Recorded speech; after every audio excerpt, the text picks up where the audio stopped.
વિદ્યાર્થી મિત્રો, હવે આપણે ગાંઠ ઘાટાંક ચેપ્ટરની અંદર થોડું આગળ જોઈશું.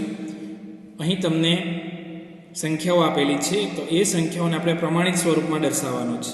તો વિદ્યાર્થી મિત્રો, કેટલીક મોટી સંખ્યાઓ હોય જેને વાંચવામાં, લખવામાં કે સરખામણી કરવામાં આપણને તકલીફ પડતી હોય, તો આવી સંખ્યાઓને આપણે પ્રમાણિત સ્વરૂપમાં દર્શાવી શકીએ, એટલે કે દશાંશ ચિહ્ન દ્વારા એને દર્શાવી શકાય છે. તો વિદ્યાર્થી મિત્રો, આ જે સંખ્યા આપેલી છે તો એમાં પોઈન્ટ નથી દેખાતો, પણ એનો પોઈન્ટ અહીંયા આગળ હોય છે. ક્યાં આગળ? 0ની પાછળ. તો આ પોઈન્ટને આપણે 2 સુધી ખસેડવાનો છે. એટલે જેટલા એકમ તમે ડાબી બાજુ ખસેડો તો 10નો ધનઘાત કરવાનો, અને જમણી બાજુ ખસેડો તો 10નો ઋણઘાત કરવાનો છે. તો વિદ્યાર્થી મિત્રો, આ પોઈન્ટને આપણે ડાબી બાજુ ખસેડીશું.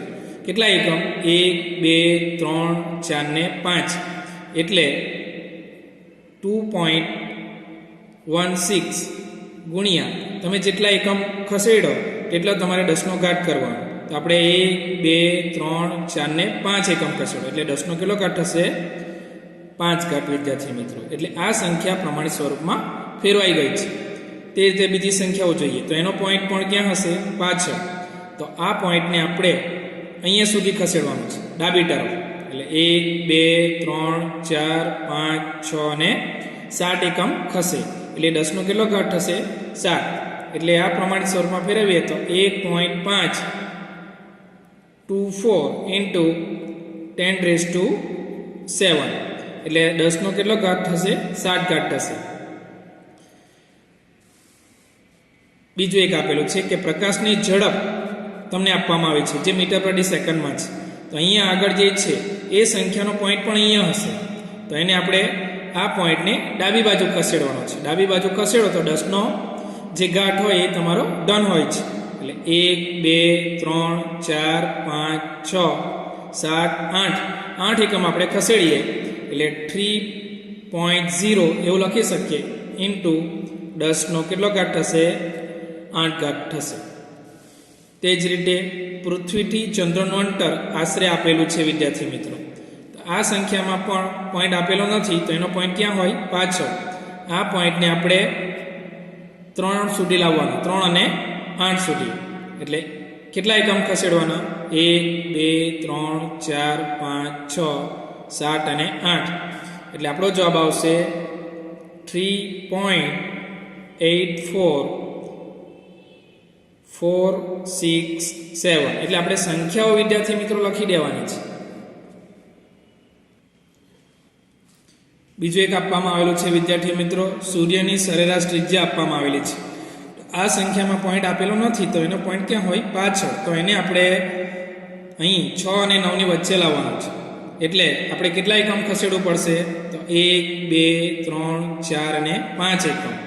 એટલે 6.95 ઇન્ટુ 10નો કેટલો ઘાત થશે? તો કેટલા એકમ આપણે ખસેડ્યું? 1, 2, 3, 4 અને 5. એટલે 10નો 5 ઘાત થશે. હવે વિદ્યાર્થી મિત્રો, આ જે રકમ આપેલી છે એમાં તમને અહીં પોઈન્ટ આપવામાં જ આવેલો છે. તો આ પોઈન્ટને આપણે જમણી બાજુ ખસેડવાનો છે. જમણી બાજુ તમે જેટલા એકમ ખસેડો તેટલો 10નો ઋણ ઘાત થશે. આ પોઈન્ટ અહીંયા છે, એને અહીંયા આપણે 2 સુધી લાવીશું. એટલે 1, 2 અને 3. એટલે 2 ઇન્ટુ 10⁻⁻3. જમણી બાજુ ખસેડો ત્યારે તમારે માઇનસમાં લખવાનું છે. ચાલો બીજી રકમ જોઈએ. 0.0021 છે. તો આ પોઈન્ટને આપણે અહીંયા સુધી લાવવાનો છે, 2 અને 1ની વચ્ચે. તો કેટલા એકમ ખસેડવું પડે? 1, 2, 3, 4. એટલે 2.1 ઇન્ટુ 10⁻⁴. બીજી સંખ્યાઓ જોઈએ વિદ્યાર્થી મિત્રો. આ જે સંખ્યા આપેલી છે એનો પોઈન્ટ અહીંયા આગળ છે. તો આ પોઈન્ટને આપણે જમણી બાજુ ખસેડવાનું છે, 1, 2, 3, 4, 5 એકમ સુધી. એટલે 5.64 ગુણ્યા 10નો કેટલો ઘાત થશે? તો જે તમે પોઈન્ટ ખસેડો તેટલો. 1, 2, 3, 4 ને 5. એટલે -5 ઘાત થશે. વનસ્પતિ કોષનું માપ આપેલું છે વિદ્યાર્થી મિત્રો. તો એને આપણે પ્રમાણિત સ્વરૂપમાં ફેરવવું હોય તો એનો પોઈન્ટ અહીંયા આગળ છે. એ પોઈન્ટને આપણે ક્યાં સુધી લઈ જવાનું? 1 અને 2 ની વચ્ચે. તો એને આપણે કેટલા ડિજિટ ખસેડવું પડે? તો 1, 2, 3, 4 અને 5. એટલે 1.275 ગુણ્યા 10 નો કેટલો ઘાત થશે? તો 5 ઘાત. પણ એ ઋણ હશે કારણ કે પોઈન્ટને આપણે કઈ બાજુ ખસેડ્યા છે? જમણી બાજુ. મનુષ્યના વાળની જાડાઈ આપવામાં આવેલી છે કે 0.05 સેમીમાં છે. તો વિદ્યાર્થી મિત્રો એને આપણે પ્રમાણિત સ્વરૂપમાં ફેરવીએ. આ પોઈન્ટને આપણે 5 સુધી લીધવાનો, એટલા માટે કેટલા ડિજિટ ખસેડવું પડે? તો 1, 2 અને 3, એટલે 5 ઇન્ટુ 10⁻³ એટલે વિદ્યાર્થી મિત્રો જ્યારે તમારે પોઈન્ટ જે હોય એને જમણી બાજુ ખસેડો તો 10નો ઘાત ઋણ આવશે, અને પોઈન્ટને ડાબી બાજુ ખસેડો તો 10નો ઘાત કેવો આવે છે? ધન આવે છે. આ જે પ્રમાણિત સ્વરૂપો છે એ તમારે તમારી નોટબુકની અંદર લખી લેવાના છે. આવા કેટલાક પ્રમાણિત સ્વરૂપો તમને હોમવર્કમાં આપવામાં આવે એ તમારે જાતે કરવાના છે વિદ્યાર્થી મિત્રો.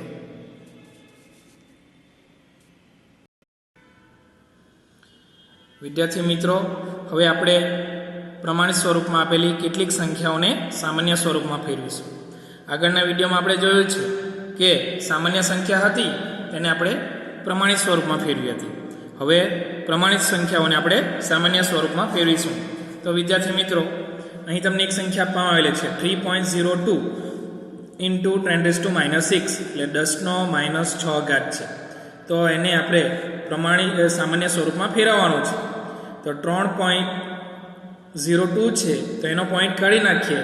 પોઈન્ટ પછી કેટલી સંખ્યા છે? 1 અને 2, એટલે 302ના છેદમાં કેટલા આવશે? 100 ગુણ્યા 10⁻⁶ ઘાત છે. એ માઇનસને દૂર કરીએ તો આપણે 1ના છેદમાં 10નો કેટલો ઘાત લખી શકીએ? 6. હવે 302 છેદમાં 100, 1ના છેદમાં 10નો 6 ઘાત, એટલે 1 પછી આપણે કેટલા 0 લખી શકીએ? તો 6 0. હવે અંશ-અંશનો ગુણાકાર કરવાનો તમારે, એટલે 302 ગુણ્યા 1 એટલે કેટલું થશે? 302. છેદમાં છેદનો ગુણાકાર છેદ સાથે, એટલે 1 પછી જેટલા 0 હોય એટલે આપણે ગણીને મૂકી દેવાના. 1, 2, 3, 4, 5, 6, 7 ને 8. 2, 3, 4, 5, 6, 7 અને 8. હવે આ જે 302 છે એને આપણે પોઈન્ટમાં ફેરવીશું. તો 302 લખી દેવાના છે. હવે આપણે 1, 2, 3, 4, 5, 6, 7 અને 8 ડિજિટ પોઈન્ટને ખસેડવાનો છે. 302નો પોઈન્ટ અહીંયા હોય એટલે આપણે 8 ડિજિટ ખસેડવું.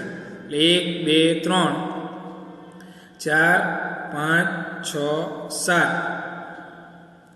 અને 8.0. એટલે આ સંખ્યાથી તમારી સામાન્ય સ્વરૂપમાં થઈ ગઈ છે વિદ્યાર્થી મિત્રો. હવે બીજો એક જોઈએ.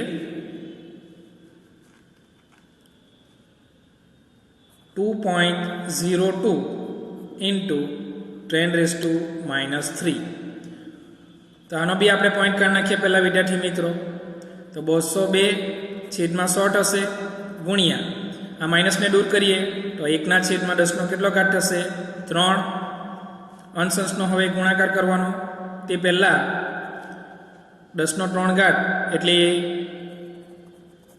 આપણું 1ના છેદમાં 1000 થશે. કેટલું થશે વિદ્યાર્થી મિત્રો? તો 1000. અને હવે આપણે અંશ-અંશનો ગુણાકાર કરીએ એટલે 202 ગુણ્યા 1 એટલે કેટલું થશે? 202 છેદમાં 100 ગુણ્યા 1000 એટલે 1 પછી આપણે 0 ગણીને લખી દેવાના. એટલે 1, 2, 3, 4 ને 5. 1, 2, 3, 4 અને 5. હવે આ જ સંખ્યા લખી દેવાની તમારે, એને પોઈન્ટમાં ફેરવવાનો છે. તો 202 છેદમાં તમારા જે 5 0 છે તે પ્રમાણે આપણે ખસેડીએ તો અહીંયા પોઈન્ટ હોય એટલે 1, 2, 3, 4 અને 5.0. એટલે 2.02 ઇન્ટુ 10⁻³ જે છે 2.02 ગુણ્યા 10⁻³ ઘાત છે એનું સામાન્ય સ્વરૂપ આ થશે વિદ્યાર્થી મિત્રો. બીજી એક રકમ જોઈએ વિદ્યાર્થી મિત્રો. 4.5 ગુણ્યા 10⁻² ઘાત છે. તો પહેલાં 4.5 એનો પોઈન્ટ કાઢીએ એટલે 45/10 થશે ગુણ્યા 10નો 2 ઘાત તો છે જ 45/10 ગુણ્યા 10નો 2 ઘાત એટલે 10 ગુણ્યા 10 2 વખત એટલે કેટલા થશે 100. હવે આપણે ભાગાકારમાં 0 ને દૂર કરી નાખીએ. બાકી રહી રકમ કઈ 45/10 45/10 જો કરીએ તો 450. એ સામાન્ય સ્વરૂપ છે કોણનું 4.5 × 10⁻²નું. બીજી એક રકમ જોઈએ વિદ્યાર્થી મિત્રો 5.8 ગુણ્યા 10⁻³ તો પહેલાં આપણે પોઈન્ટ દૂર કરવાનો 5.8 જે છે એટલે 58 થઈ જશે. નીચે કેટલા લખાય છેદમાં 10 ગુણ્યા 10⁻³ 10⁻³ એટલે 1000 થશે વિદ્યાર્થી મિત્રો. 0 દૂર કરીએ એટલે 58 ગુણ્યા કેટલા વધ્યા 100 58 ગુણ્યા 100 કરીએ તો 5800 થશે. એટલે આ પ્રમાણિત સ્વરૂપમાંથી આપણે સામાન્ય સ્વરૂપમાં ફેરવ્યું છે વિદ્યાર્થી મિત્રો. બીજી કોઈ રકમ જોઈએ વિદ્યાર્થી મિત્રો 3.614 × 10⁻³ તો અહીં તમને જે આપેલો છે એનો પોઈન્ટ દૂર કરીએ એટલે 3614 છેદમાં 1 2 ને 3 એટલે 1000 આવશે ગુણ્યા 10⁻³ એટલે 1000. હવે આ 1000 માંથી 0 દૂર કરીએ એટલે આપણો આન્સર શું આવે 3614 વિદ્યાર્થી